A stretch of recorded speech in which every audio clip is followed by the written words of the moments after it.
นังเทวานังสัทธังสุตวาปรนิมมิตวสวัตติเทวาสัทธมโนสเวสุงปรนิมมิตวสวัตตินังเทวานังสัทธังสุตวาพรหมกายิกาเทวาสัทธมโนสเวสุงเอตัมภควตาภาราณสียังอิสิปตเนมิคทาเยอนุตตรังธรรมจักกังปวัตติตังอาปฏิวัติยังสมเนนวาพระมเนนวาเทเวนวามาเรนวาพระมุนาวาเกณจิวาโลกัสมินติอิติหเตนะคะเนนะเตนะโมโหเตนะยาวะพรหมโลกาสัตโตอาภูคาจิอายัญจะทัสสะสหัสสีโลกธาตุสังกัมปิสัมปะกัมปิสัมปะเวทิอาปมาโนจะโอลาโลโอภาโสโลเกปาตุระโหสิอติกัมเมวะเทวานังเทวานุภาวังอัตถโคภควาอุทานังอุทานเนสิอัญญาสิวัตโพโกนทันโยอัญญาสิวัตโพโกนทันโยติติทางอายสมโตโกนทันยาสอัญญาโกนทันโยตเววนามังอาโหสิติเอวเมสุตังเอกังสมยังภควาภาราณสียังวิหารติอิสิปตเนมิคทาเยตาตระโคภควาปัญจวัคคีเยภิกขุอามันเตสิทเวเมภิกขเวอันตาปาปชิเตนะนะเสวิตาภายโยจายังกาเมสุกามสุขันลิกานุโยโคหิโนคัมโมโปตุชนิโกอนาริโยอนาถสันหิโตโยจายังอัตตกิลมัฏฐานุโยโค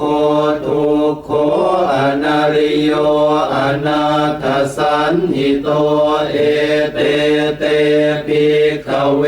อุโปอันเต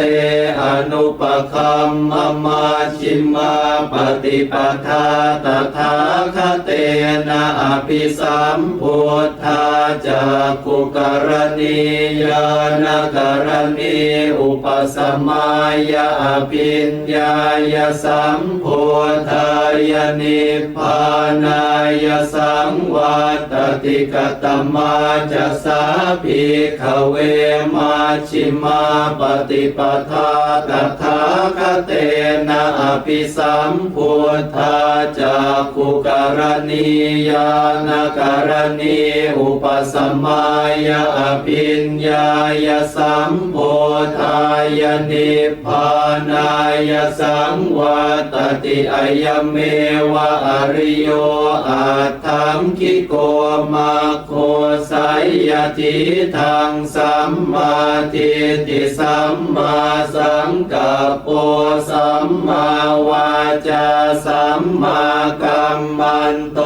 สัมมาอาชีโวสัมมาวายาโม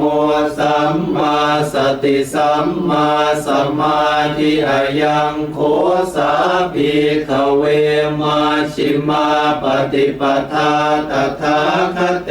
นะอภิสัมพุทธาจักขุกรณีญาณกรณีอุปสมายาอภิญญายสัมโพธายนิพพานายสังวัตติอิทังโคปนะภิกขเวทุกขังอริยสัจจังชาติปิทุกขาชราปิทุกขามรณะปิทุกขังโสกปริเท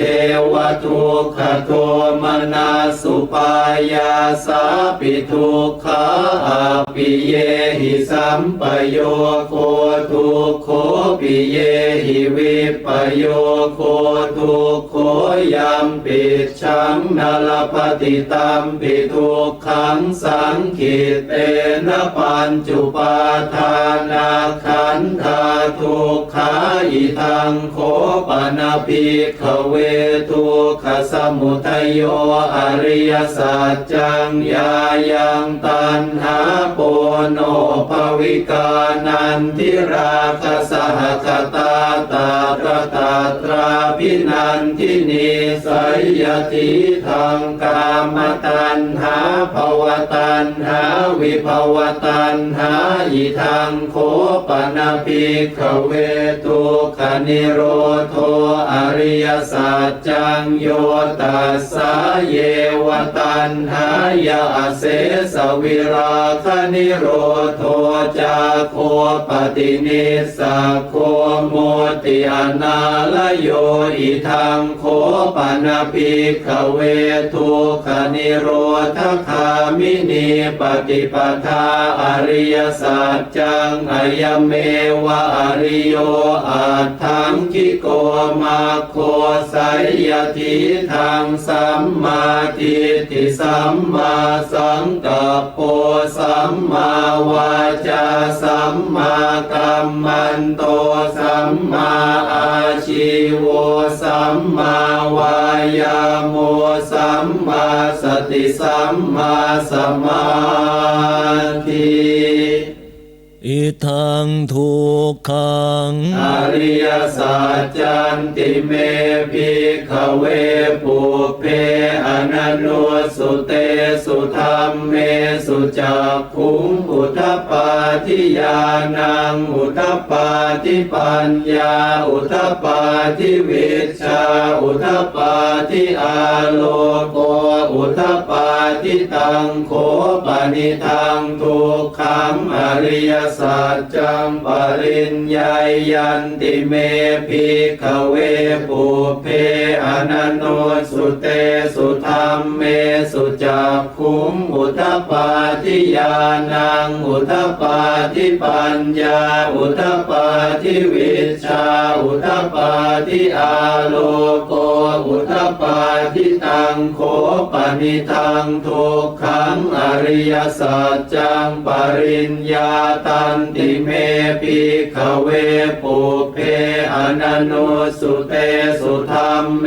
สุจักขุงอุทปปาทิญาณังอุทปปาทิปัญญาอุทปปาทิวิชชาอุทปปาทิอาโล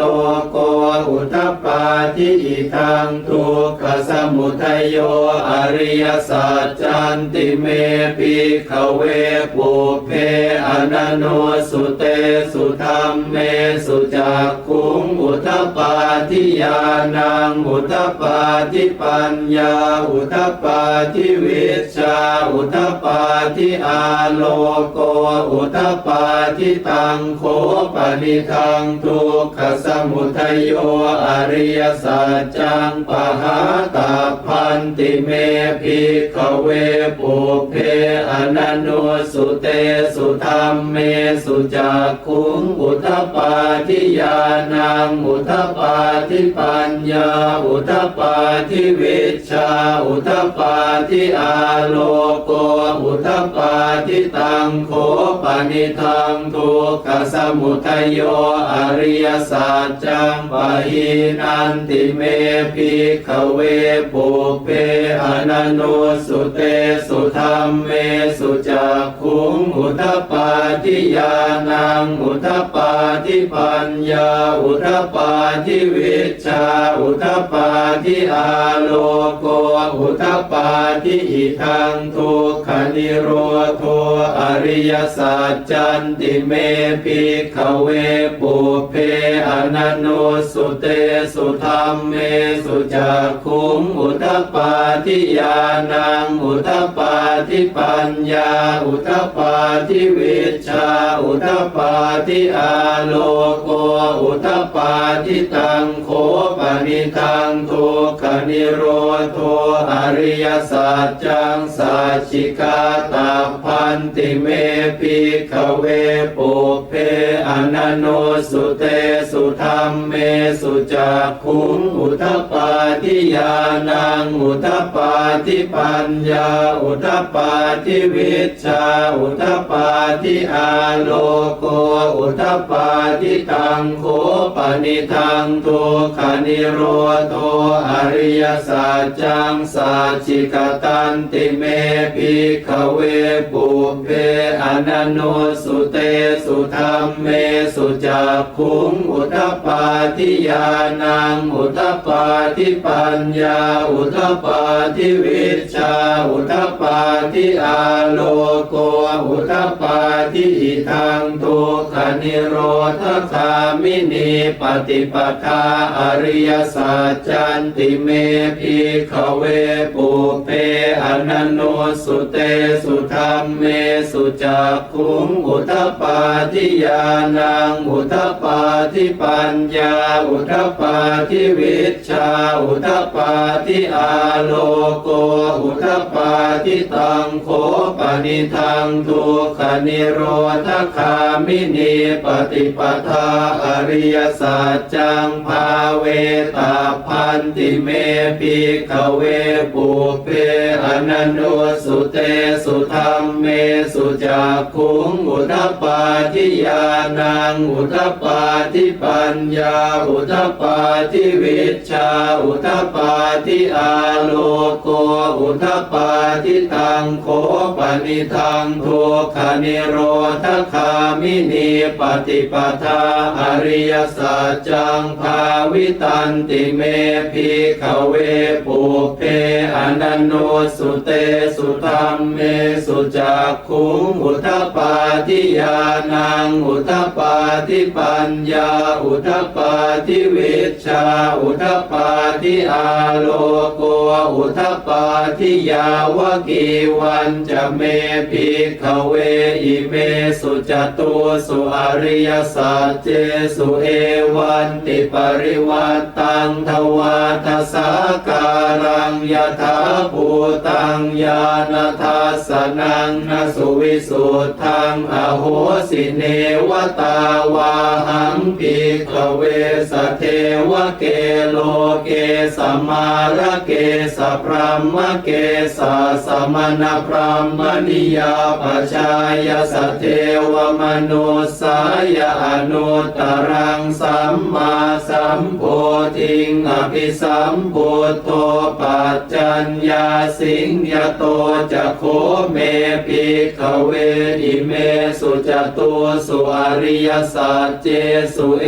วันติปริวัตตังทวาทสาการังยถาภูตังญาณทัสสนังสุวิสุทธังอโหสิอัฏฐาหังภิกขเวสเทวเกโลเกสมาละเกสพรหมเกสสมณพรหมนิยาปชายสเทวมนุสายอนุตตรังสัมมาสัมโพธิงอภิสัมพุทโธปัจจัญญาสิงญาณัญจะปนเมทัสสนังอุทปปาทิอโก ปุปปาเมวิโมติอายมันติมาชาตินาติธานิปุนาภโวติอิธรรมโวจะภควาอาตมนาปัญจวัคคียาภิกขุภควโตภาสิตังอภินันทุงอิมาสมิงจะปนวัยยากรณาสมิงพันยมาเนอายาสมโตโกนทัญญาสวิรชังวิตมลังธรรมจากขุมอุทปาทิยังกินจิสมุทัยธรรมังสัพพันตังนิโรธธรรมันติปวัตติเตจะภควตาธรรมจากเกภูมิมาเทวาสัทธมโนสาเวสุงเอตัมภควตาภาลานาสิยังอิสิปตเนมิคทาเยอนุตตรังธรรมจากกังปวัตติตังอาปฏิวัติยังสมเนนวาพระมเนนวาเทเวนวามาเรนวาพระมุนาวาเกณจิวาโลกัสมินติภูมานังเอวานังสัทธังสุตวาจาตุมหาราชิกาเทวาสัทธมโนสาเว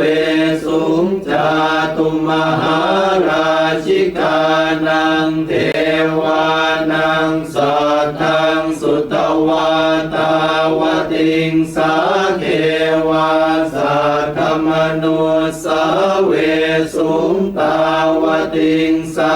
นังเทวานังสัทธังสุตวายามาเทวาสัทธมโนสาเวสุงยามานังเทวานังสัทธังสุตวาตุสิตาเทวาสัทธมโนสาเวสุงตุสิตานังเทวานังสัทธังสุตวานิมมานรติเทวาสัทธมโนสาเวสุงนิมมานรตินังเทวานังสัทธังสุตวาปรนิมมิตวสวัตติเทวาสัทธมโนสาเวสุงปรนิมมิตวสวัตตินังเทวานังสัทธังสุตวาพระมกายิกาเทวาสัทธมโนสาเวสุงเอตัมภควตาภาราณสิยังอิสิปตเนมิคทาเยอนุตตรังธรรมจากกังปวัตติตังอาปฏิวัติยังสมเนนวาพระมเนนวาเทเวนวามาเรนวาพระมุนาวาเกณจิวาโลกัสมินติอิติหเตนะคะเนนะเตนะโมโหเตนะยาวะพระมโลกาสัตโตอาภูคาจิอายัญจะทัสสะหัสสีโลกธาตุสังกัมปิสัมปะกัมปิสัมปะเวทิอาปมาโนจะโอลาโลโอภาโสโลเกปาตุละโหสิอติกัมเมวะเทวานังเทวานุภาวังอัตโค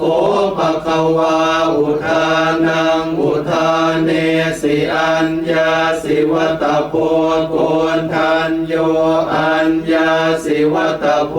โกนทันโยติติทังอายสมโตโกนทันยาสอัญญาโกนทันโยตเววนามังอาโหสิติ เอวเมสุตังเอกังสมัยยังภควาภารณสิยังวิหารติอิสิปตเนมิคทาเยตาตระโคภควาปัญจวัคคีเยภิกขุอามันเตสิทเวเมภิกขเวอันตาปาปชิเตนะนะเสวิตาพายโยจายังกาเมสุกามสุขันลิกานุโยโคหิโนคัมโมโปตุชนิโกอนาริโยอนาถสันหิโตโยจายังอัตตกิลมัฏฐานุโยโคทุกโขอนาริโยอนาถสันหิโตเอเตเตภิกขเวอุโคอันเต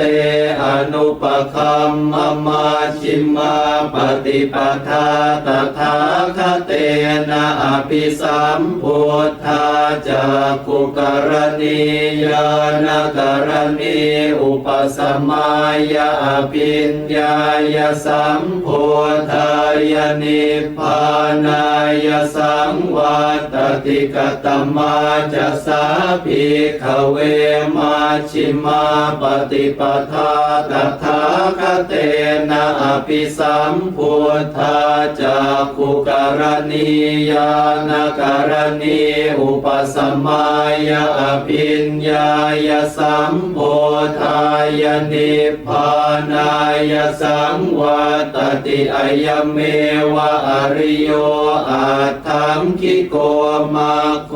สัยยทิทังสัมมาทิฏฐิสัมมาสังกัปโปสัมมาวาจาสัมมากัมมันโตสัมมาอาชีโวสัมมาวายาโมสัมมาสติสัมมาสมาธิอายังโคสาภิกขเวมาชิมาปฏิปทาตถาคเตนะอภิสัมพุทธาจักขุกรณียานกรณีอุปสมัยยะอภิญญายสัมพุทธายนิพพานายสังวัตติอิทังโคปนะภิกขเวทุกขังอริยสัจจังชาติปิทุกขาชราปิทุกขามรณะปิทุกขังโสกปริเทวทุกขโทมนัสสุปายาสาปิทุกขาอาปิเยหิสัมปโยโคทุกโขปิเยหิวิปโยโคทุกโขยัมปิชังนลปฏิตัมปิทุกขังสังขิเตนะปัญจุปาทานาขันธาทุกขาอิทังโคปนะภิกขเวทุกขสมุทัยโยอริยสัจจังยายังตัณหาโปโนภวิกานันทิราคสหคตาตาตระตาตราภินันทินีสัยยติทังกามตัณหาภวตัณหาวิภวตัณหาอิทังโคปนะภิกขเวทุกขนิโรโธอริยสัจจังโยตัสสะเยวตัณหายาเสสวิราคนิโรโธจาโคปฏินิสสะโคโมติอนาลโยอิทังโคปนะภิกขเวทุกขนิโรธคามินีปฏิปทาอริยสัจจังอายเมวะอริโยอาทังคิโกมาโคสัยยทิทังสัมมาทิฏฐิสั สัมมาสังกัปโปสัมมาวาจาสัมมากัมมันโตสัมมาอาชีโวสัมมาวายาโมสัมมาสติสัมมาสมาธิ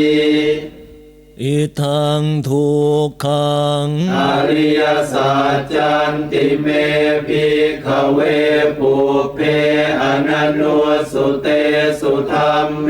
สุจักขุงอุทปปาทิญาณังอุทปปาทิปัญญาอุทปปาทิวิชชาอุทปปาทิอาโลโกอุทปปาทิตังโขปนิทังทุกขังอริยสัจจังปริญญายันติเมภิกขเวปุเพอนันโนสุเตสุธัมเมสุจักขุงอุทปปาทิญาณังอุทปปาทิปัญญาอุทปปาทิวิชชาอุทปปาทิอาโลโกอุทปปาทิตังโขปนิทังทุกขังอริยสัจจังปริญญาตันติเมภิกขเวปุเพอนันโนสุเตสุธัมเมสุจักขุงอุทปปาทิญาณังอุทปปาทิปัญญาอุทปปาทิวิชชาอุทปปาทิอาโลโกอุทปปาทิอิทังทุกขสมุทัยโยอริยสัจจันติเมภิกขเวปุเพอนันโนสุเตสุธัมเมสุจักขุงอุทปปาทิญาณังอุทปปาทิปัญญาอุทปปาทิวิชชาอุทปปาทิอาโลโกอุทปปาทิตังโขปนิทังทุกขสมุทัยโยอริยสัจจังปหาตาพันติเมภิกขเวปุเพ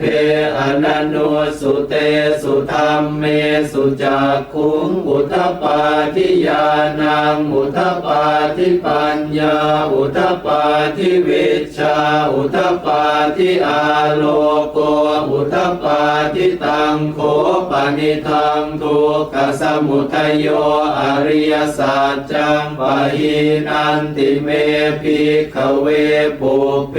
อนันโนสุเตสุธัมเมสุจักขุงอุทปปาทิญาณังอุทปปาทิปัญญาอุทปปาทิวิชชาอุทปปาทิอาโลโกอุทปปาทิอิทังทุกขนิโรโธอริยสัจจันติเมภิกขเวปุเพอนันโนสุเตสุธัมเมสุจักขุงอุทปปาทิญาณังอุทปปาทิปัญญาอุทปปาทิวิชชาอุทปปาทิอาโลโกอุทปปาทิตังโขปนิทังทุกขนิโรโธอริยสัจจังสัจจิกาตาพันติเมภิกขเวปุเพอนันโนสุเตสุธัมเมสุจักขุงอุทปปาทิญาณังอุทปปาทิปัญญาอุทปปาทิวิชชาอุทปปาทิอาโลโกอุทปปาทิตังโขปนิทังทุกขนิโรโธอริยสัจจังสัจจิกตันติเมภิกขเวปุเพอนันโนสุเตสุธัมเมสุจักขุงอุทปปาทิญาณังอุทปปาทิปัญญาอุทปปาทิวิชชาอุทปปาทิอาโลโกอุทปปาทิอิทังทุกขนิโรธคามินีปฏิปทาอริยสัจจันติเมภิกขเวปุเพอนันโนสุเตสุธัมเมสุจักขุงอุทปปาทิญาณังอุทปปาทิปัญญาอุทปปาทิวิชชาอุทปปาทิอาโลโกอุทปปาทิตั สังโฆปณิทังทุกขนิโรธคามินีปฏิปทาอริยสัจจังภาเวตาพันติเมภิกขเวปุเพอนันโนสุเตสุธรรมเมสุจักขุงอุทปปาทิญาณังอุทปปาทิปัญญาอุทปปาทิวิชชาอุทปปาทิอาโลโกอุทปปาทิตังโฆปณิทังทุกขนิโรธคามินีปฏิปทาอริยสัจจังภาวิตันติเมภิกขเวปุเพอนันโนสุเตสุธรรมเมสุจักขุงอุทปปาทิญาณังอุทปปาทิปัญญาอุทปปาทิวิชชาอุทปปาทิอาโลโกอุทปปาทิยาวกีวันจะเมภิกขเวอิเมสุจตุสุอริยสัจเจสุเอวันติปริวัตตังทวาทสาการังยถาภูตังญาณทัสสนังนสุวิสุทธังอโหสิเนวตาวาหังภิกขเวสเทวเกโลเกสมาระเกสพรหมเกสสมณพรหมนิยาปชายสเทวมนุสายอนุตตรังสัมมาสัมโพธิงอภิสัมพุทโธปัจจัญญาสิงยโตจะโคเมภิกขเวอิเมสุจตุสุอริยสัจเจสุเอวันติปริวัตตังทวาทสาการังยถาภูตังญาณทัสสนังสุวิสุทธังอโหสิอัฏฐาหังภิกขเวสเทวเกโลเกสมาระเกสพรหมเกสสมณพรหมนิยาปชายสเทวมนุสายอนุตตรังสัมมาสัมโพธิงอภิสัมพุทโธปัจจัญญาสิงญาณัญจะปนเมทัสสนังอุทปปาทิอกุปปาเมวิมุตติอายมันติมาชาตินาติธานิปุนาภโวติอิธรรมโวจะภควาอัตตมนาปัญจวัคคียาภิกขุภควโตภาสิตังอภินันทุงอิมาสมิงจะปนวัยยาการณาสมิงพันยมาเนอายาสมโตโกนทัญญาสวิรชังวิตมลังธรรมจักขุงอุทปปาทิยังกินจิสมุทัยธรรมังสัพพันตังนิโรธธรรมันติปวัตติเตจะภควตาธรรมจักเกภูมิมาเทวาสัทธมโนสาเวสุงเอตัมภควตาภาลานาสิยังอิสิปตเนมิคทาเยอนุตตรังธรรมจักกังปวัตติตังอาปฏิวัติยังสมเนนวาพระมเนนวาเทเวนวามาเรนวาพระมุนาวาเกณจิวาโลกัสมินติภูมานังเอวานังสัทธังสุตวาจาตุมหาราชิกาเทวาสัทธมโนสาเวสุงจาตุมหาราชิกานังเทวานังสัทธังสุตวาตาวติงสาเทวาสัทธมโนสาเวสุงตาวติงสานังเทวานังสัทธังสุตวายามาเท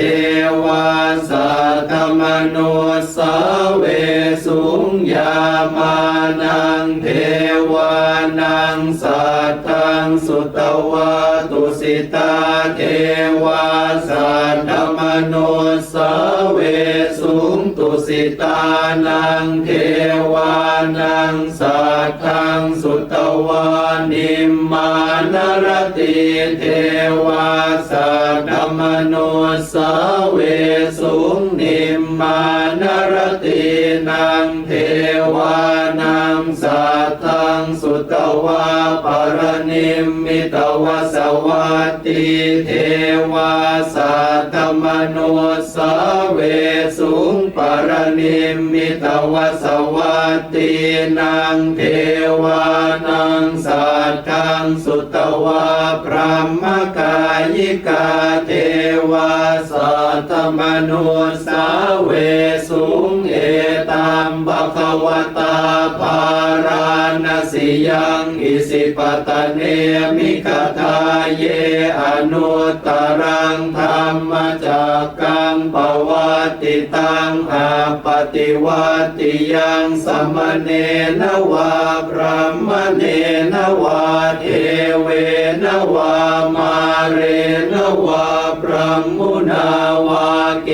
ณจิวาโลกัสมินติ อิติหเตนะคะเนนะ นะเตนะโมโหเตนะยาวะพระมโลกาสัตโตอาภูคาจิอายัญจะทัสสะหัสสีโลกธาตุสังกัมปิสัมปะกัมปิสัมปะเวทิอาปมาโนจะโอลาโลโอภาโสโลเกปาตุระโหสิอติกัมเมวะเทวานังเทวานุภาวังอัตถโคภควาอุทานังอุทานเนสิอัญญาสิวัตโพโกนทันโยอัญญาสิวัตโพโกนทันโยติติทังอายสมโตโกนทันยาสอัญญาโกนทันโยตเววนามังอาโหสิติ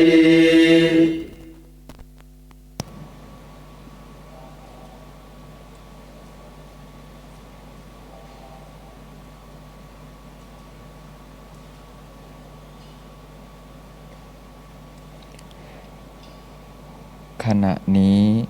ท่านประธานสงฆ์คือพระครูประหลัดสุวิชชาโพ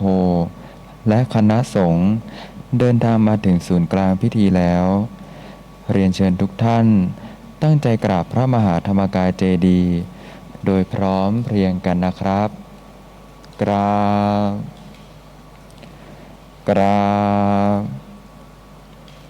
กราบเรียนเชิญสาธุชนทุกท่านตั้งใจกราบท่านประธานสงฆ์และคณะสงฆ์โดยพร้อมเพรียงกันนะครับ กราบกราบกราบขอกราบอาราธนาคณะสงฆ์และเรียนเชิญสาธุชนทุกท่านสวดธรรมจักรกัปปวัตนสูตรโดยพร้อมเพรียงกันนะครับ เอวเมสุตังเอกังสมัยยังภควาภารณสิยังวิหารติอิสิปตเนมิคทาเยตาตระโคภควาปัญจวัคคีเยภิกขุอามันเตสิทเวเมภิกขเวอันตาปาปชิเตนะนะเสวิตาภายโยจายังกาเมสุกามสุขันลิกานุโยโคหิโนคัมโมโปตุช ชนิโกอนาริโยอนาถสันหิโตโยจายังอัตตกิลมัฏฐานุโยโคทุกโขอนาริโยอนาถสันหิโตเอเตเตภิกขเวอุโปอันเตอนุปคัมมมาชิมาปฏิปทาตถาคเตนะอภิสัมพุทธาจักขุกรณียานกรณีอุปสมัยยะอภิญญายสัมพุทธายนิพพานายสังวัตติกตมาจะสาภิกขเวมาชิมาปฏิปทาตถาคเตนะอภิสัมพุทธาจักขุกรณียานกรณีอุปสมัยยะอภิญญายสัมพุทธายนิพพานายสังวัตติอายเมวะอริโยอัตถังคิโกมาโคสัยยทิทังสัมมาทิฏฐิสัมมาสังกัปโปสัมมาวาจาสัมมากัมมันโตสัมมาอาชีโวสัมมาวายาโมสัมมาสติสัมมาสมาธิอายังโคสาภิกขเวมาชิมาปฏิปทาตถาคเตนะอภิสัมพุทธาจักขุกรณียานกรณีอุปสมัยยะอภิญญายสัมพุทธายนิพพานายสังวัตติอิทังโคปนะภิกขเวทุกขังอริยสัจจังชาติปิทุกขาชราปิทุกขามรณะปิทุกขังโสกปริเทวทุกขโทมนัสสุปายาสาปิทุกขาอาปิเยหิสัมปโยโคทุกโขปิเยหิวิปโยโคทุกโขยัมปิชังนาลปฏิตัมปิทุกขังสังขิตเตนะปัญจุปาทานาขันธาทุกขาอิทังโคปนะภิกขเวทุกขสมุทัยโยอริยสัจจังยายังตัณหาโปโนภวิกานันทิราคสหคตาตาตระตาตราภินันทินีสัยยติทังกามตัณหาภวตัณหาวิภวตัณหาอิทังโคปนะภิกขเวทุกขนิโรโธอริยสัจจังโยตัสสะเยวตัณหายาเสสวิราคนิโรโธจาโคปฏินิสสะโคโมติอนาลโยอิทังโคปนะภิกขเว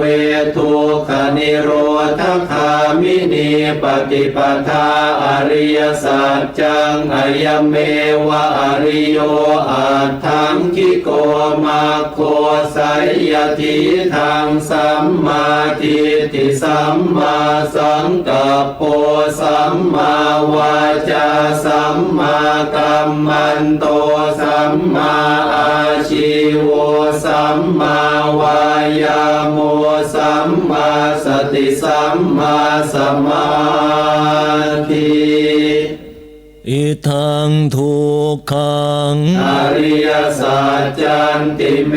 ภิกขเวปุเพอนันโนสุเตสุธรรมเม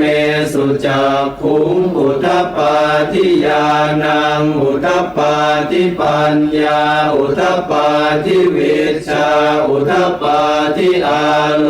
โกอุทปปา ทิตังโคปนิทังทุกขังอริยสัจจังปริญญายันติเมภิกขเวปุเพอนันโนสุเตสุธรรมเมสุจักขุงอุทปปาทิญาณังอุทปปาทิปัญญาอุทปปาทิวิชชาอุทปปาทิอาโลโกอุทปปาทิตังโคปนิทังทุกขังอริยสัจจังปริญญาตันติเมภิกขเวปุเพอนันโนสุเตสุธรรมเมสุจักขุงอุทปปาทิญาณังอุทปปาทิปัญญาอุทปปาทิวิชชาอุทปปาทิอาโลโกอุทปปาทิอิทังทุกขสมุทัยโยอริยสัจจันติเมภิกขเวปุเพอนันโนสุเตสุธรรมเมสุจักขุงอุทปปาทิญาณังอุทปปาทิปัญญาอุทปปาทิวิชชาอุทปปาทิอาโลโกอุทปปาทิตังโคปนิทังทุกขสมุทัยโย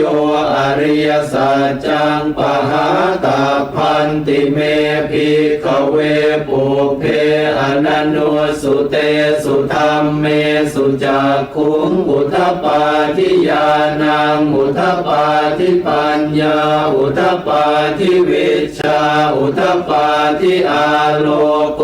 อุทปปาทิตังโคปนิทังทุกขสมุทัยโยอริยสัจจังปหินันติเมภิกขเวปุเพอนันโนสุเตสุธรรมเมสุจักขุงอุทปปาทิญาณังอุทปปาทิปัญญาอุทปปาทิวิชชาอุทปปาทิอาโลโกอุทปปาทิอิทังทุกขนิโรโธอริยสัจจันติเมภิกขเวปุเพอนันโนสุเตสุธรรมเมสุจักขุงอุทปปาทิญาณังอุทปปาทิปัญญาอุทปปาทิวิชชาอุทปปาทิอาโลโก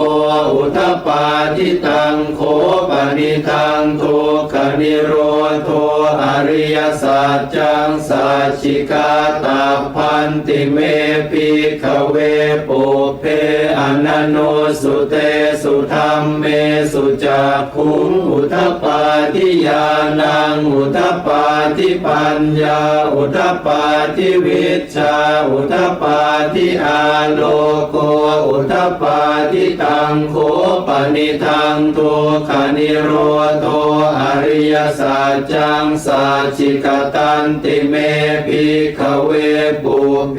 อนันโนสุเตสุธรรมเมสุจักขุงอุทปปาทิญาณังอุทปปาทิปัญญาอุทปปาทิวิชชาอุทปปาทิอาโลโกอุทปปาทิอิทังทุกขนิโรธคามินีปฏิปทาอริยสัจจันติเม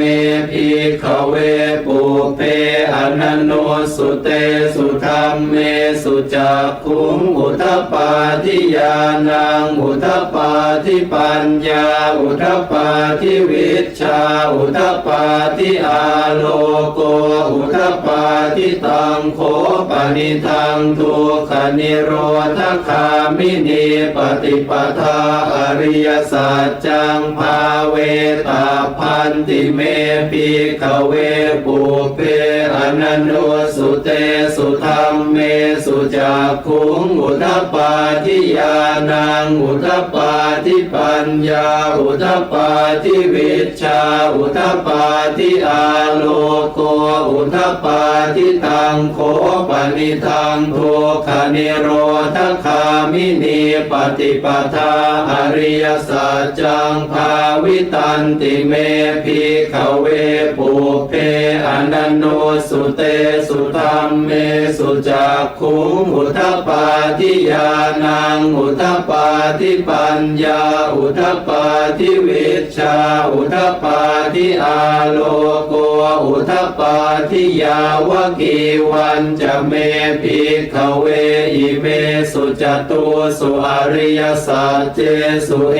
วันติปริวัตตังทวาทสาการังยถาภูตังญาณทัสสนังนสุวิสุทธังอโหสิเนวตาวาหังภิกขเวสเทวเกโลเกสมาระเกสพรหมเกสสมณพรหมนิยาปชายสเทวมนุสายอนุตตรังสัมมาสัมโพธิงอภิสัมพุทโธปัจจัญญาสิงยโตจะโคเมภิกขเวอิเมสุจตุสุอริยสัจเจสุเอวันติปริวัตตังทวาทสาการังยถาภูตังญาณทัสสนังสุวิสุทธังอโหสิอัฏฐาหังภิกขเวสเทวเกโลเกสมาระเกสพรหมเกสสมณพรหมนิยาปชายสเทวมนุสายอนุตตรังสัมมาสัมโพธิงอภิสัมพุทโธปัจจัญญาสิงญาณัญจปนเมทัสสนังอุทปาทิอกุปปาเมวิมุตติอายมันติมาชาตินาติธานิปุนาภโวติอิธรรมโวจะภควาอัตตมนาปัญจวัคคียาภิกขุภควโตภาสิตังอภินันทุงอิมาสมิงจะปนวัยยาการณาสมิงพันยมาเนอายาสมโตโกนทัญญาสวิรชังวิตมลังธรรมจักขุงอุทปาทิยังกินจิสมุทัยธรรมังสัพพันตังนิโรธธรรมันติปวันติเตจะภควตาธรรมจักเกภูมิมาเทวาสัทธมโนสาเวสุงเอตัมภควตาภาลานาสิยังอิสิปตเนมิคทาเยอนุตตรังธรรมจักกังปวัตติตังอาปฏิวัติยังสมเนนวาพระมเนนวาเทเวนวามาเรนวาพระมุนาวาเกณจิวาโลกัสมินติภูมานังเอวานังสัทธังสุตวาจาตุมหาราชิกาเทวาสัทธมโนสาเวสุงจาตุมหาราชิกานังเทวานังสัทธังสุตวาตาวติงสาเทวาสัทธมโนสาเวสุงตาวติงสานังเทวานังสัทธังสุตวายามาเทวาสัทธมโนสาเวสุงยามานังเทวานังสัทธังสุตวาตุสิตาเทวาสัทธมโนสาเวสุงตุสิตานังเทวานังสัทธังสุตวานิมมานรติเทวาสัทธมโนสาเวสุงนิมมานรตินังเทวานังสัทธังสุตวาปรนิมมิตวสวัตติเทวาสัทธมโนสาเวสุงปรนิมมิตวสวัตตินังเทวานังสัทธังสุตวาพระมกายิกาเทวาสัทธมโนสาเวสุงเอตัมภควตาภาราณ สิยังอิสิปตเนมิคทาเยอนุตตรังธรรมจักกังปวัตติตังอาปฏิวัติยังสัมมเนนวาพระมเนนวาเทเวนวามาเรนวาพระมุนาวาเกณจิวาโลกัสมินติ อิติหเตนะคะเนนะ นเตนะโมโหเตนะยาวะพระมโลกาสัตโต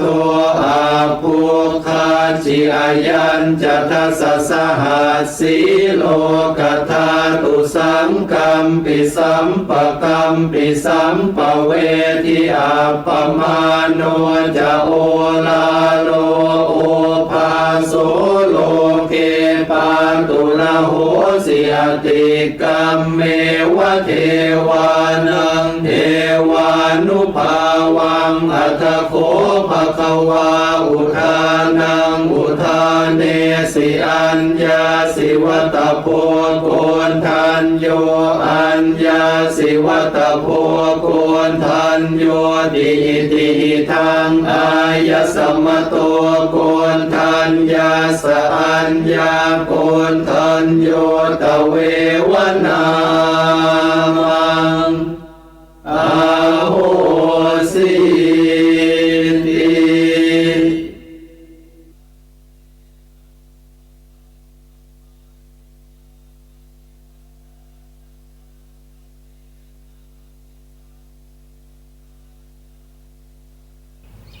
ตั้งใจหลับตาเจริญสมาธิภาวนากันนะจ๊ะหลับตาเบาๆหลับตาเบาๆพอสบายขยับเนื้อขยับตัวของเราให้ดีนะจ๊ะให้รู้สึกสบายหลับตาเบาๆพอสบายทำใจของเราให้เบิกบานให้แช่มชื่นให้สะอาดบริสุทธิ์ผ่องใสไร้กังวลในทุกสิ่งแล้วก็รวมใจไปหยุดนิ่งๆที่ศูนย์กลางกายฐานที่7ซึ่งอยู่ในกลางท้องของเรานะในระดับที่เหนือจากสะดือขึ้นมา2 นิ้วมือหรือจะไม่ง่ายว่าอยู่ในกลางท้องของเราบริเวณนั้นนะแล้วก็ตรึกนึกถึงดวงใสใสใสเหมือนกับเพชรหรือนึกถึงเพชรสักเม็ดหนึ่งที่กลมรอบตัวใสอย่างสบายๆเลยนึกถึงองค์พระแก้วขาวใสอย่างใดอย่างหนึ่งนะนึกไปเรื่อยๆนึกให้ติดเป็นนิสัยเลยแล้วก็ประคองใจของเราโดยบริกรรมภาวนาสัมมาอรหังสัมมาอรหังสัมมาอรหังทุกครั้งที่ภาวนาสัมมาอรหังจะต้องไม่ลืมตรึกนึกถึงดวงใสๆหรือพระแก้วใสๆอย่างใดอย่างหนึ่งทำอย่างนี้ไปเรื่อย อย่างสบายๆจะลืมตอกย้ำซ้ำเดิมทุกวันว่านี่คือกรณียกิจเป็นกิจที่ต้องทำเพราะเป็นงานที่แท้จริงของการเกิดมาเป็นมนุษย์ในแต่ละภพแต่ละชาติแม้ตายแล้วก็ยังเป็นกิจที่แท้จริงอยู่ดีคือกิจในการทำใจให้หยุดให้นิ่งให้หยุดให้นิ่งที่ศูนย์กลางกายฐานที่ 7แล้วเราจะพบกับความสุขที่แท้จริงที่ยิ่งใหญ่ในระดับเทวดาธรรมดาเนี่ยที่ไม่ได้เป็นพระอริยเจ้ามัวเพลิดเพลินในกามของทิพย์ยังสุขไม่เท่ากับใจหยุดนิ่งนี้เลยชาวสวรรค์ทั้งหลายเนี่ย6 ชั้นนะ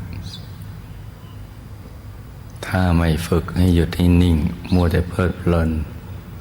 ในทิพยสมบัติสนุกสนานเพลิดเพลินก็ยังไม่มีความสุขเท่ากับหยุดกับนิ่งหยุดนิ่ง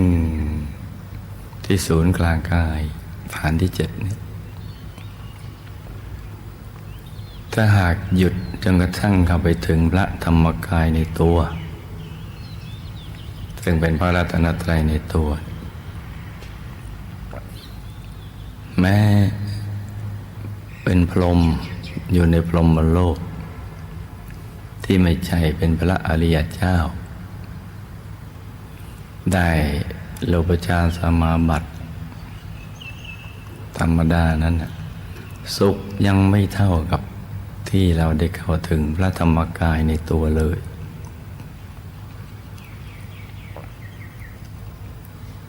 อรูปภพก็เหมือนกันในอรูปฌานสมาบัติสุขก็ยังไม่เท่ากับที่เราได้เข้าถึงพระธรรมกายในตัว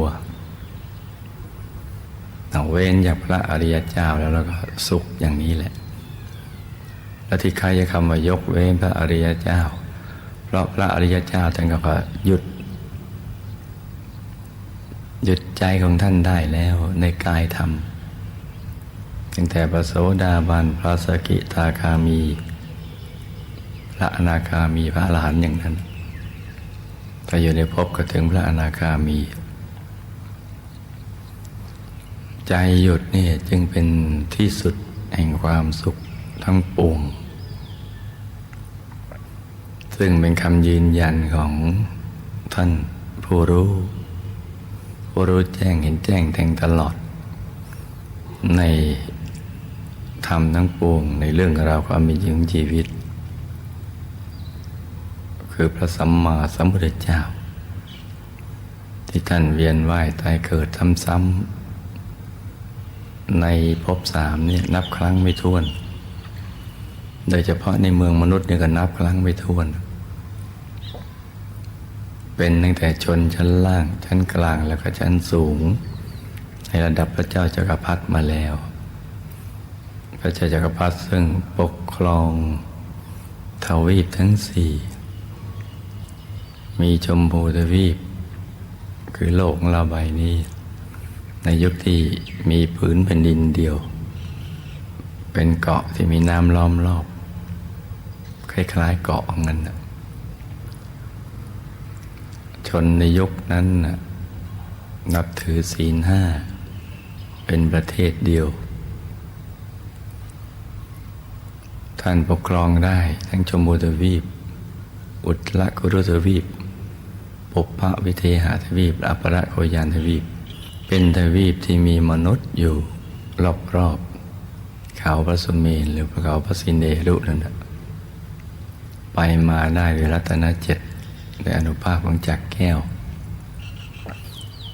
ท่านก็เป็นมาแล้วเนี่ยท่านยังยืนยันว่าใจหยุดนี่แหละ มีความสุขกว่าเป็นพระเจ้าจักรพรรดิ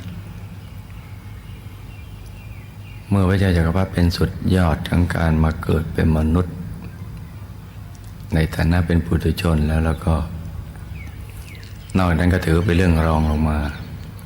จะเป็นพระราชาผู้ยิ่งใหญ่พระราชาธรรมดาพระราชาประเทศราชบรมเศรษฐีมหาเศรษฐีหรือจุลเศรษฐีอะไรต่างๆเหล่านั้นที่มีทรัพย์มากก็ยังไม่ได้ชื่อว่ามีความสุขเท่ากับใจที่หยุดที่นิ่งนี้เลยนั่นคือคำยืนยันของท่านผู้รู้แจ้งเห็นแจ้งแทงตลอดในธรรมทั้งปวงที่หมดกิเลสอาสวะแล้วเพราะฉะนั้นเมื่อเราได้ยินได้ฟังอย่างนี้แล้วนะเราก็จะต้องให้โอกาสกับตัวเราเองฝึกใจเนี่ยให้มันหยุดให้มันนิ่งและให้ยึดถือว่าสิ่งนี้เนี่ยเป็นหลักของชีวิตนอกนั้นก็เป็นเรื่องรองลงมาแม้มันจะมีความจำเป็นอย่างเช่นการทำมาหากินก็ยังเป็นเรื่องรองลงมาซึ่งเราสามารถทำสองอย่างนี้ควบคู่กันไปได้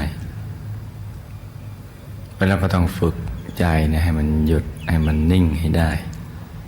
ฝึกกันไปทุกวันให้ใจเนี่ยมันคลอเคลียอยู่ที่ศูนย์กลางกายฐานที่ 7พอถูกส่วนแล้วมันก็นิ่งเราก็จะถูดดึงดูดให้ตกศูนย์ก็ไปสู่ภายในและดวงปฐมมรรคก็จะปรากฏเกิดขึ้นนี่ก็เป็นเรื่องของขั้นตอนของการทำสมาธิภาวนาเราก็มีเป้าหมายจะไปสู่ที่สุดแห่งธรรมนะอาจจะพักระหว่างทางที่ดุสิตบุรีเราก็จะต้องขวนขวายในการสั่งสมบารมีทุกรูปแบบทั้งทานศีลภาวนาเป็นต้นอย่าให้มันตกหล่นเพราะนั้นตอนนี้เราก็ฝึกหยุดใจนิ่งนุ่มเบาสบายด้วยใจที่ชื่นบานให้สบายฝึกกันไปทุกวันอย่าเกียจคร้านกันและสิ่งนี้เนี่ยนอกเหนือจะให้ความบันเทิงกับชีวิตในระหว่างที่เรายังแข็งแรงเนี่ยยังมีความสำคัญสำหรับชีวิตตอนก่อนที่เราจะถูกถอดกายไปสู่ปรโลกซึ่งเราก็ต้องฝึกกันให้เป็นเราจะได้ตายก่อนตายได้คือถอดกายออกไปก่อนจะถึงช่วงหมดอายุไขหรือตายพร้อมกับการหมดอายุไขของเราด้วยใจที่ใสบริสุทธิ์แล้วก็ไปสู่เทวโลกดุสิตบุรีวงบุญพิเศษนี่เป็นเรื่องที่เราจะต้องฝึกฝนแล้วก็สอนตัวเราเองให้ได้ทุกวันให้เราได้หมั่นขยันในการทำความเพียรอย่าให้เกียจคร้านต้องสอนตัวเองนะบอกกับตัวเองทุกวันคอยกำกับที่จะต้องสอนอย่างนี้เพราะมันมีเรื่องที่จะดึงใจเราให้หลุดจากกลางเนี่ยได้เยอะใจมักจะแวบออกไปในเรื่องราวต่าง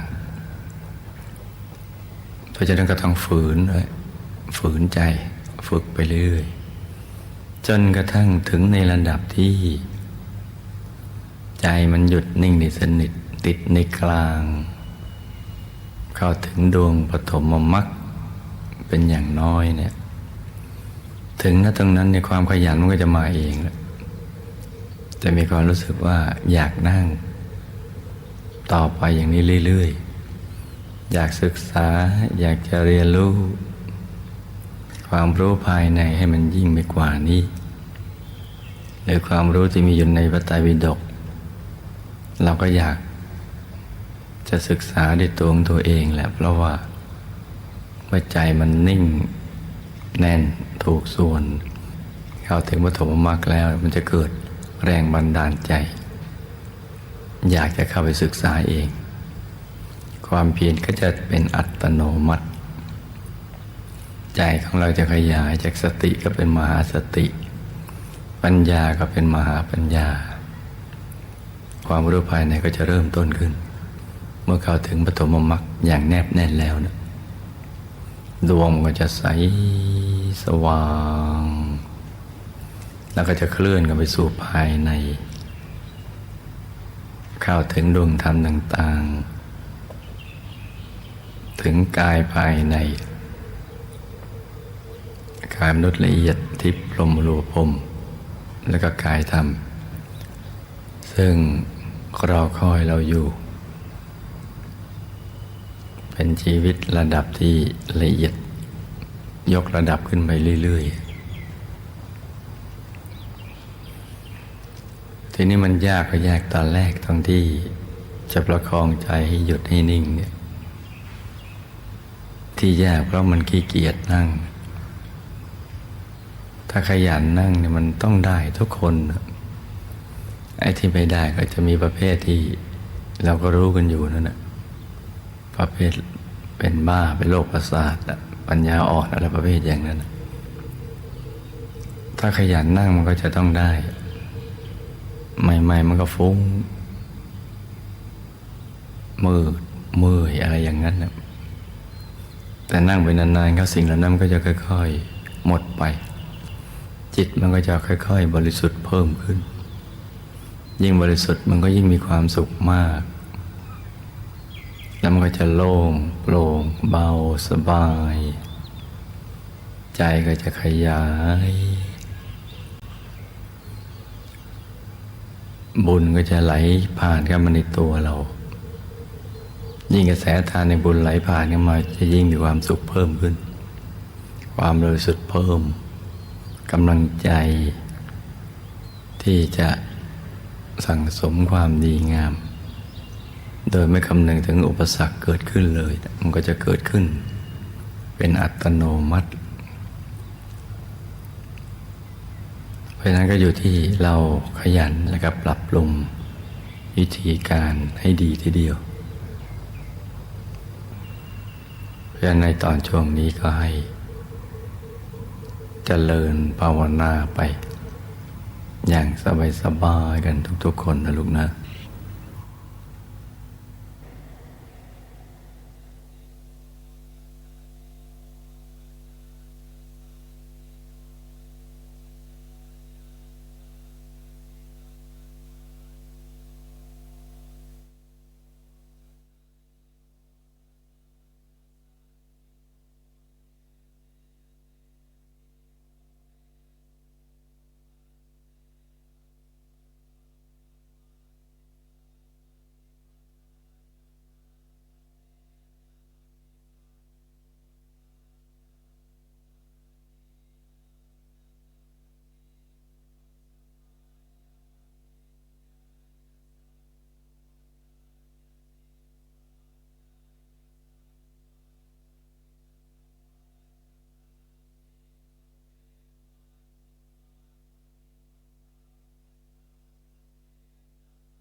สัพเพ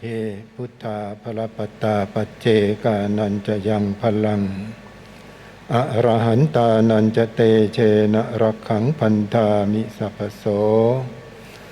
เตอัทลัทธาสุขิตาวิรุณหาพุทธศาสเนอโรคาสุขิตาโหทสหสัพเพหิยาติภิ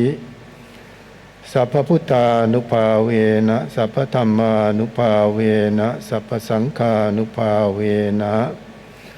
สัทธาโสติภวันตุเต สาธุ ตั้งใจกล่าวคำอธิษฐานจิตและแผ่เมตตากันนะหันธรรมยังพุทธัสสะภะคะวะโตปุปภาคณมการังกะโรมะเสนะโมตัสสะภะคะวะโตอะระหะโตสัมมาสัมพุทธัสสะนะโมตัสสะภะคะวะโตอะระหะโตสัมมาสัมพุทธัสสะนะโมตัสสะภะคะวะโตอะระหะโตสัมมาสัมพุทธัสสะด้วยบุญกุศล ด้วยบุญกุศล ที่ข้าพเจ้าทั้งหลาย ที่ข้าพเจ้าทั้งหลาย มาตามระลึกถึง มาตามระลึกถึง คุณของพระรัตนตรัย คุณของพระรัตนตรัย นอบน้อมกราบไหว้ นอบน้อมกราบไหว้ บูชาด้วยดวงประทีป บูชาด้วยดวงประทีป ดอกไม้ของหอม ดอกไม้ของหอม พร้อมขอถึงพระรัตนตรัย พร้อมขอถึงพระรัตนตรัย ว่าเป็นที่พึ่ง ว่าเป็นที่พึ่ง ที่ระลึกอันสูงสุด ที่ระลึกอันสูงสุด และสวดมนต์ปฏิบัติธรรม และสวดมนต์ปฏิบัติธรรม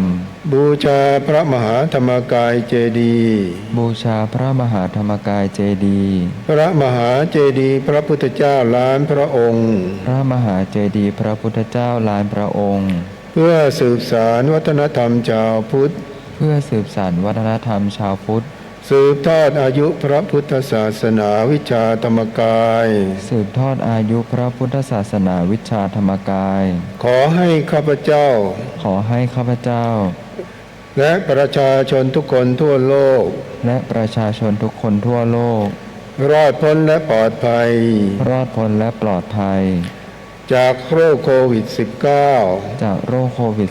-19 เป็นผู้มีความบริสุทธิ์ -19 เป็นผู้มีความบริสุทธิ์ หลุดพ้นจากกิเลสอาสวะ หลุดพ้นจากกิเลสอาสวะ เอาชนะอุปสรรคทั้งมวล เอาชนะอุปสรรคทั้งมวล ให้เข้าถึงฐานะอันประเสริฐ ให้เข้าถึงฐานะอันประเสริฐ ที่เลิศทั้งมนุษย์สมบัติ ที่เลิศทั้งมนุษย์สมบัติ ทิพยสมบัติ ทิพยสมบัติ และนิพพานสมบัติ และนิพพานสมบัติ ให้ได้สมบัติอัศจรรย์ ให้ได้สมบัติอัศจรรย์ ทันใช้สร้างบารมี ทันใช้สร้างบารมี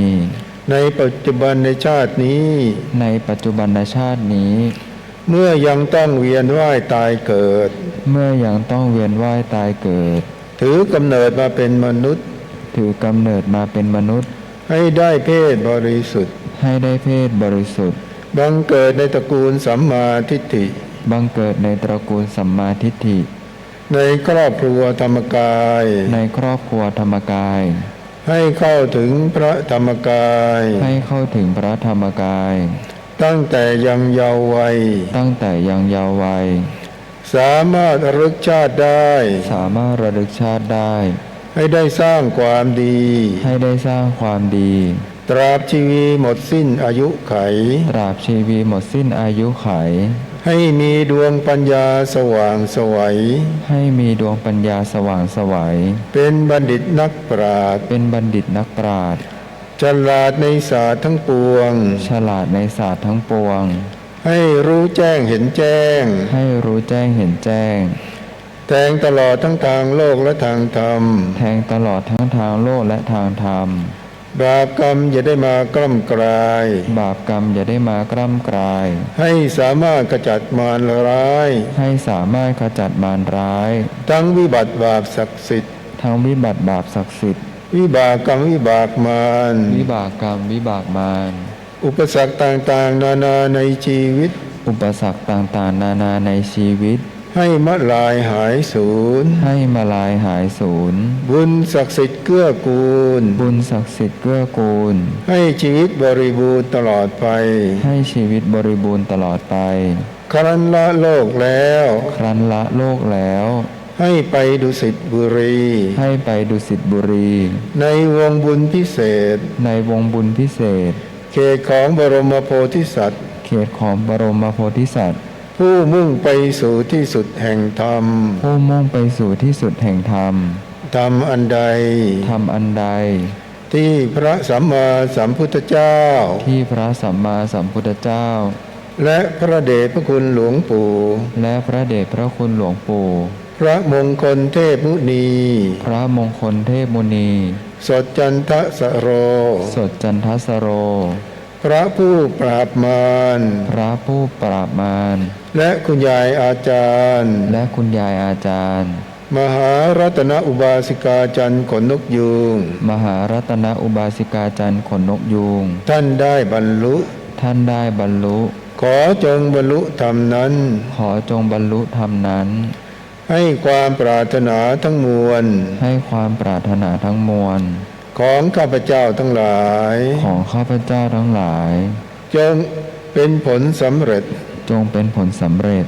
จงเป็นผลสำเร็จ จงเป็นผลสำเร็จ จงเป็นผลสำเร็จ จงเป็นผลสำเร็จ ด้วยอนุภาพแห่งพระธรรมกาย ด้วยอานุภาพแห่งพระธรรมกาย ของพระสัมมาสัมพุทธเจ้า ของพระสัมมาสัมพุทธเจ้า ทุกพระองค์ ทุกๆพระองค์ จงทุกประการเทิน จงทุกประการเทิน นิพพานปัจจโยโหตุ นิพพานะปัจจโยโหตุ สัพเพสัตตา สัพเพสัตตา สัตว์ทั้งหลาย สัตว์ทั้งหลาย ที่เป็นเพื่อนทุกข์ ที่เป็นเพื่อนทุกข์ เกิดแก่เจ็บตาย เกิดแก่เจ็บตาย ด้วยกันทั้งหมดทั้งสิ้น ด้วยกันทั้งหมดทั้งสิ้น อเวรา อเวรา จงเป็นสุขเถิด จงเป็นสุขเถิด อย่าได้มีเวรแก่กันและกันเลย อย่าได้มีเวรแก่กันและกันเลย อัปปยาปัชชา อัพพยาปชา จงเป็นสุขเถิด จงเป็นสุขเถิด อย่าได้เบียดเบียนซึ่งกันและกันเลย อย่าได้เบียดเบียนซึ่งกันและกันเลย อนีคา อานีคา จงเป็นสุขเถิด จงเป็นสุขเถิด อย่าได้มีความทุกข์กายทุกข์ใจเลย อย่าได้มีความทุกข์กายทุกข์ใจเลย สุขีอัตตานังปริหารันตุ สุขีอัตตานังปริหารันตุ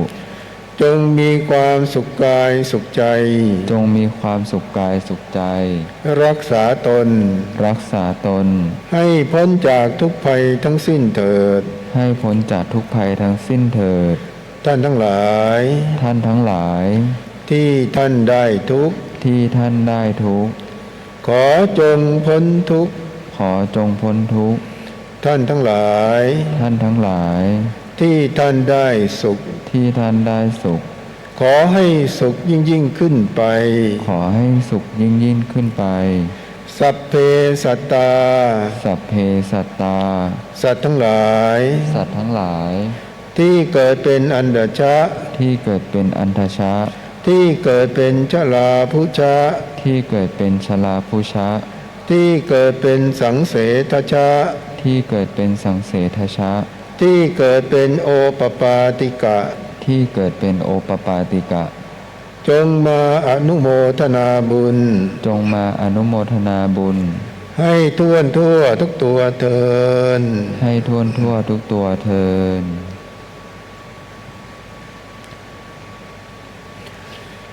อ อะระหังสัมมาสัมพุทโธภควาอะระหังสัมมาสัมพุทโธภควาพุทธังภควันตังอภิวาเทมิพุทธังภควันตังอภิวาเทมิพุทโธเมนาโถพระพุทธเจ้าเป็นที่พึ่งของเราสวากาโตภควตาธัมโมสวากาโตภควตาธัมโมธัมมังนามัสสามิธัมมังนามัสสามิธัมโมเมนาโถพระธรรมเป็นที่พึ่งของเราสุปฏิปันโนภควโตสาวกสังโฆสุปฏิปันโนภควโตสาวกสังโฆสังฆังนามามิสังฆังนามามิสังโฆเมนาโถพระสงฆ์เป็นที่พึ่งของเราเรียนเชิญทุกท่านตั้งใจกราบพระมหาธรรมกายเจดีย์โดยพร้อมเพรียงกันนะครับกราบกราบกราบเรียนเชิญสาธุชนทุกท่านตั้งใจกราบท่านประธานสงฆ์และคณะสงฆ์โดยพร้อมเพรียงกันนะครับกราบกราบกราบวันนี้พวกเราเหล่ากัลยาณมิตรทั่วโลกได้พร้อมใจกันนำใจกลับคืนเข้าสู่ศูนย์กลางกายที่ศูนย์กลางกายนี้เราได้พร้อมกันสวดมนต์บทธรรมจักรกัปปวัตนสูตรพร้อมกับเจริญสมาธิภาวนาทำใจให้ใสให้บริสุทธิ์บุญใสสะอาดบริสุทธิ์ได้รวมกันเข้ามาสู่ศูนย์กลางกายรวมกันเป็นดวงบุญใสสะอาดบริสุทธิ์บุญนี้จะนำมาซึ่งความสุขและความสำเร็จในชีวิตทั้งมวลเพราะฉะนั้นให้พวกเราได้ระลึกถึงได้น้อมใจนำใจของเราเข้าสู่ศูนย์กลางกายเข้าสู่ดวงบุญพร้อมกับญาติสนิทมิตรสหายทุกคนพร้อมกับตั้งความปรารถนาให้ทุกท่านมีแต่ความสุขความเจริญในชีวิตนอกจากนี้ดวงบุญดวงนี้ยังนำมาซึ่งความสุขและความสำเร็จในชีวิตทั้งมวลเพราะนั้นให้เรานำความปรารถนาของเราโครงการต่างๆที่เราตั้งใจจะทำให้เราลึกไว้ที่กลางดวงบุญใสสะอาดบริสุทธิ์นี้แล้วความสำเร็จทั้งมวลจะบังเกิดขึ้นก็ขอให้ทุกท่านมีแต่ความสุขความเจริญและความสำเร็จในชีวิตขอให้ทุกท่านมีแต่ความสุขกันนะจ๊ะขอเจริญพรสาธุสำหรับการถ่ายทอดสดพิธีเวียนประทักษิณสวดธรรมจักรนั่งสมาธิแผ่เมตตาออนไลน์น้อมบูชาพระมหาธรรมกายเจดีย์ในวันนี้ได้เสร็จสิ้นลงแล้วนะครับคณะกรรมการจัดงานขอกราบอนุโมทนาบุญกับทุกท่านมาณโอกาสนี้ครับสาธุ